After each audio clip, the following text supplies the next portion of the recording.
Hey everybody, welcome back to the channel. Today we got some news about the 2026 Dodge Charger Daytona.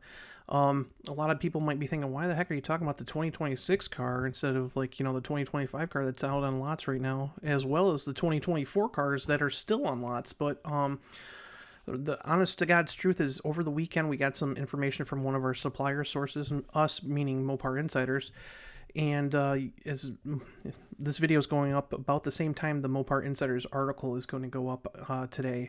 So if you want a more in-depth review of what's happening, you can go over to Mopar Insiders and read my article over there. The link will be in the description below. But I just briefly wanted to talk about this whole situation. And, again, you look at the launch of the Charger Daytona, it's been kind of a controversial car because, people are kind of upset with, first of all, it's an EV, and a lot of people don't like the fact that it's an EV, but nonetheless, it's a muscle car that's an EV, and a lot of people are complaining about that. And then you got another side of people saying, hey, it's an EV that's not a good EV, because if you actually look at the range, first of all, this car was not designed to be an EV. I mean, it was and it wasn't. It's made to kind of shake up the EV segment, but it's not a jelly bean car. It's not like the Tesla Model S, which is very aerodynamic.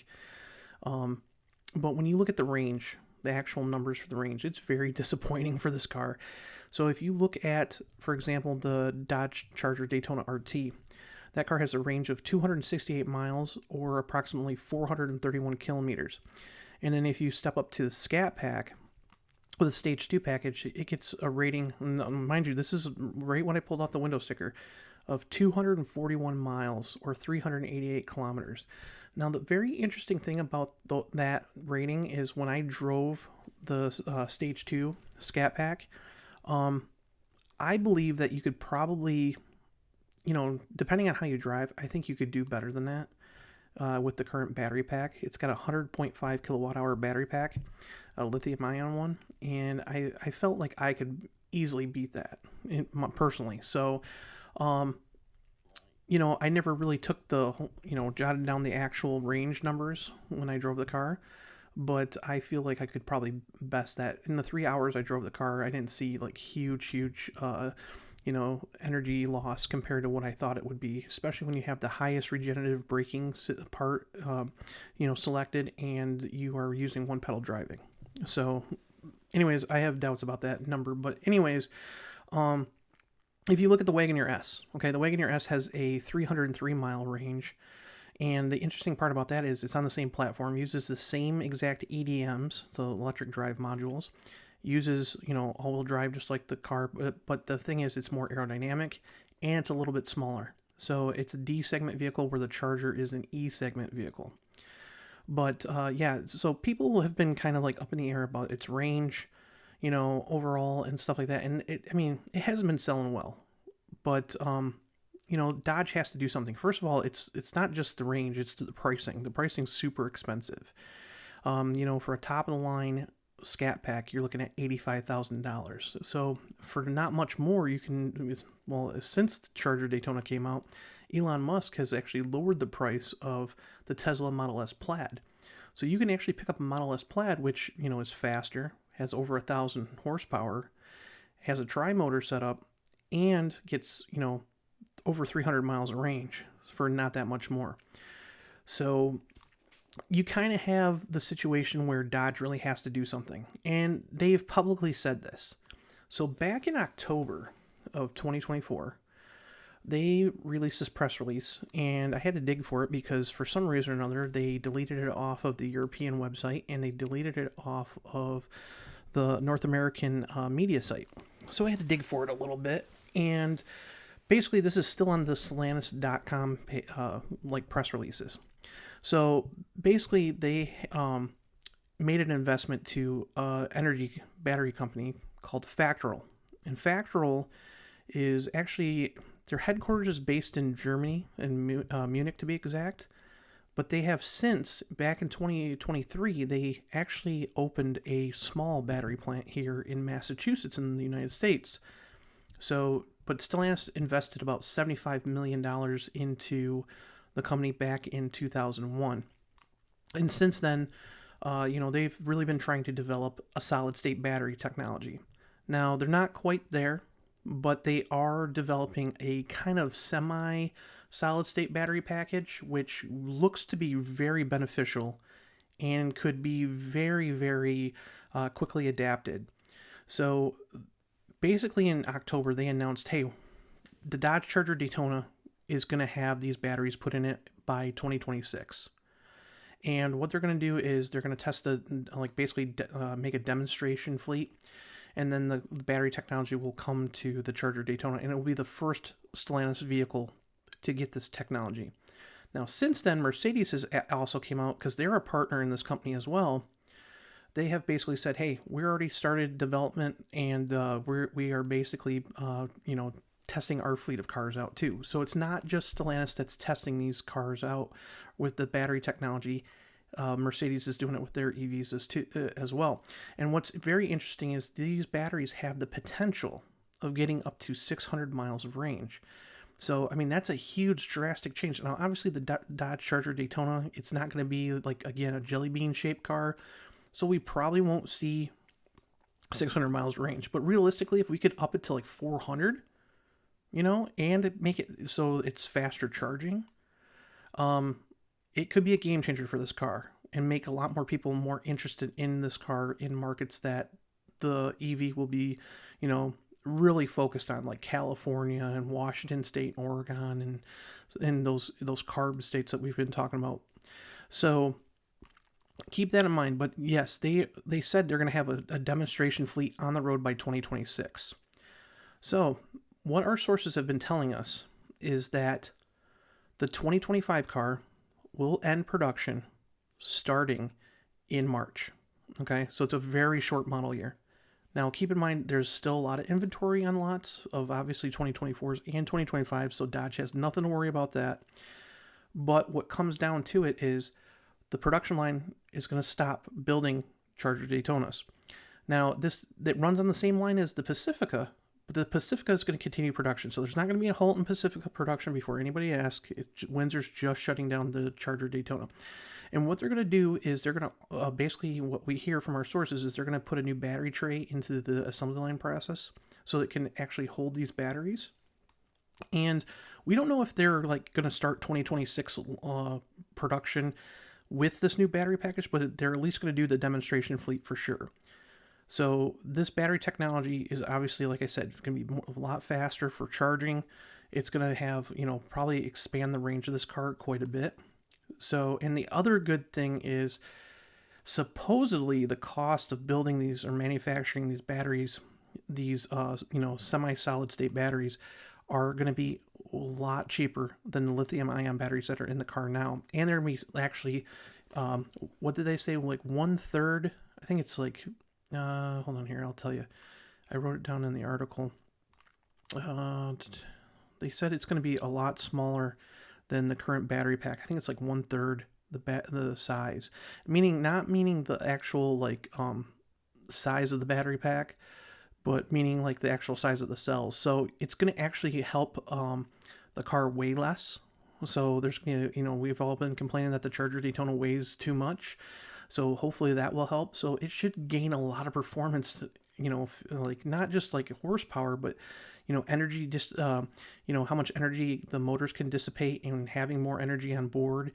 This will really help when the Charger Daytona SRT Banshee comes out. So we know that car is going to be having hopefully like way over 800 horsepower before it gets stage kits. So that's going to be very interesting to see how these battery packs actually help that car as well.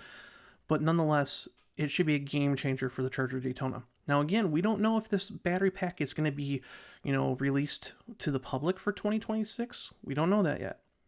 Or, and whatnot. But we do know from our sources at Windsor that 2026 model year will start out in May, at the very end of May. And I wrote it in the article here, May 26th, which is a Monday, production for both the LB29 2-door and LB49 4-door 2026 Dodge Charger Daytona will start on that date. That doesn't mean the ICE models, that means the Daytona, okay? So basically, I highly doubt that they're going to make, 2025 models for the very few days that they have after they shut this production down for 3 months, according to our suppliers. So I think that, in March, we're going to see the end of 2025 production. So again, 2025 production of the Charger Daytona two-door is going to be very, very thin, like basically 2 months plus a couple days. So I don't have a date for when they're going to shut it down officially. They just said to the suppliers that March, April, and May that they're not going to produce any Charger Daytonas. So again, we're going to see a very early 2026 model. That's going to be kind of good for those who really would like the car, but still feel that it's too expensive. Knowing that 2026 models are coming, we still have a lot of 2024s out there. There's 2025s, and we've already seen Stellantis put a ton of money on these cars. I mean, a ton of money, and they're doing more and more incentives on them. So hopefully in the next couple months, especially, we're going to see massive incentives to get rid of these cars, because I'm sure the last thing Dodge wants is 24, 25, and 26 cars sitting side by side. The other thing I wanted to talk about was Factorial. If we go to their website, okay, this is one of their solid-state battery packs here, or semi-solid-state batteries. The very interesting thing is we look at the board. Now, I told you Mercedes also bought into the company, but we also heard that they're having contracts with Hyundai and Kia. But if we look at the board members and senior advisors, we see Michael Bly. Now, Mickey Bly is actually the head of propulsion systems and, senior vice president, head of global propulsion systems for Stellantis. So he's the guy who's in charge of all the powertrains. It doesn't matter if it's EV, ICE, hybrid, or what. He's the guy. So he's a board director for this company. So this means that Stellantis has a huge say in it. We also see that the Mercedes has a board director, but one other name really sticks out into this company, and he has a lot to do with the former Chrysler Group, and that is Dr. Dieter Zetsche down here at the bottom. Now, you might know Dr. Z. Obviously, he ran Chrysler Group when it was Daimler Chrysler. He was the one who brought us the SRT stuff, really fought Jürgen Schrempp at the time when Jürgen Schrempp was running the supposed merger of equals for Daimler Chrysler to keep Chrysler afloat. But he is an investor in this company, and he is the former CEO of not only Chrysler, but CEO of Mercedes-Benz up until 2019. I think he retired.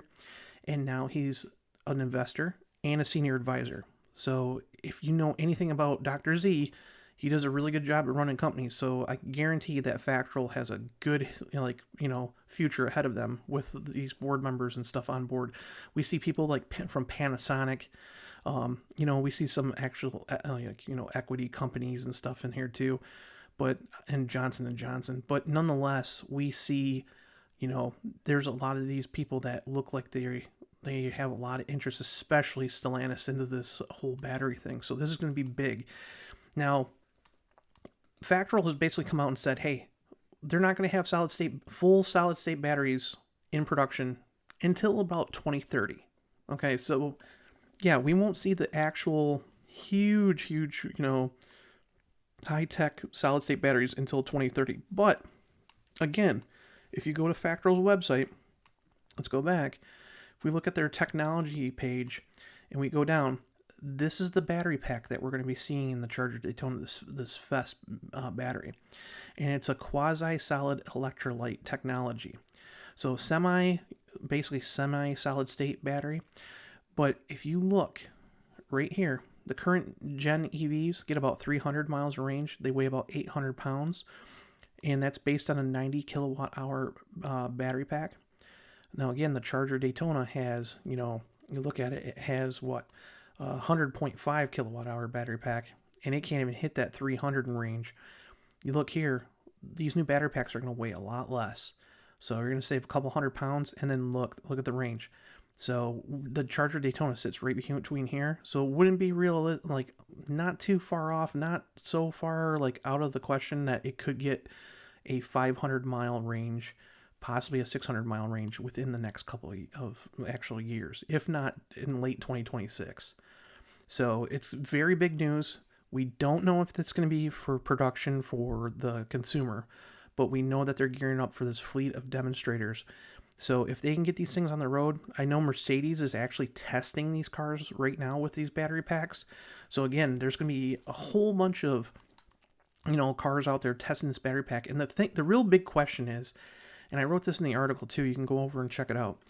The very big thing is basically, how is this battery pack gonna be? The question is will it be able to live up to the hype? With testing, basically they're gonna have to do,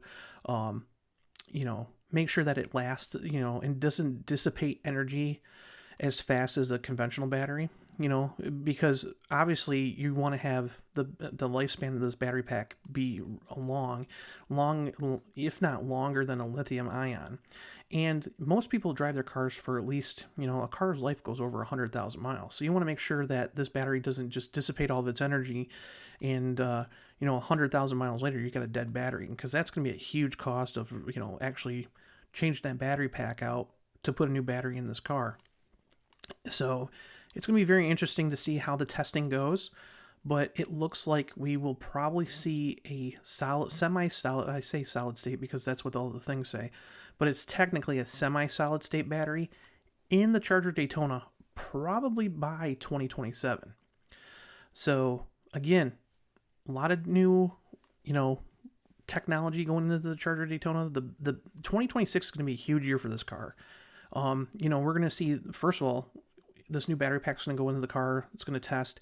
If they do a few months and notice that it's doing really good, they might put it in it immediately. The very other thing that we have to look at too is if it costs less to manufacture, that price might be passed down onto the customer. So again, $85,000 for a fully loaded Charger Daytona is kind of crazy when you can go up and pay about $93,000 for a Tesla Model S Plaid. So we might see some trickle down on top of what Dodge needs to do, but because honestly we're going to see within the next week EV rebates are probably going to be coming to an end, so Dodge needs to do anything they can to make sure that these cars are more affordable to get them in the hands of people. The other thing is the fact that if the battery technology is cheaper, will it actually be beneficial for the cost of the car in the long run? Let's say you need to change that battery out. With that new battery technology, if it's cheaper overall and the battery packs are cheaper, are you more likely to know that, hey, if I have to replace my battery, is it going to be overall cheaper to do? Because we looked at some of the battery, expenditures of what you have to do to replace a battery, and sometimes it's more than half the price of the car. So it's going to be kind of crazy to see how this new technology comes into play. And what we're going to be seeing especially with the Charger Daytona being the Stellantis' first EV, if they do this battery and get to the market before like Ford and GM with their battery technology, it's going to be huge. So there's a lot of things going on at Stellantis. We've seen it over the last few months, and it looks like this is going to be the next big thing. So again, 2025 Dodge Charger Daytona production will come to a pause in March. I don't have a specific date. March, April, and May, it'll be shut down, and then it will restart. At least we know it will restart by May 26. So keep that in mind. 2026, big year. Got the 6-pack coming. Obviously, we're getting the 4-door at the end of May. And then after that, we're going to be looking at, Banshee. That's going to be a big thing, the 800-volt car. So there's a lot of stuff going on for this whole new Dodge Charger. It's, kind of been a really crappy 2024 year to launch it. 2025 super short, but now we're going into 2026, and it looks like Dodge is ramping up to really push this car forward with both ICE and EVs, and to propel the car forward in the EV segment. So, all right, make sure to go over to Mopar Insiders, check that article out. There's a lot more in-depth stuff about the battery technology and stuff that I've talked about. And make sure to hit subscribe and hit like on here, and we'll be following this for quite a while, so keep that in mind and make sure to check back. So I'll see you in the next video. Bye.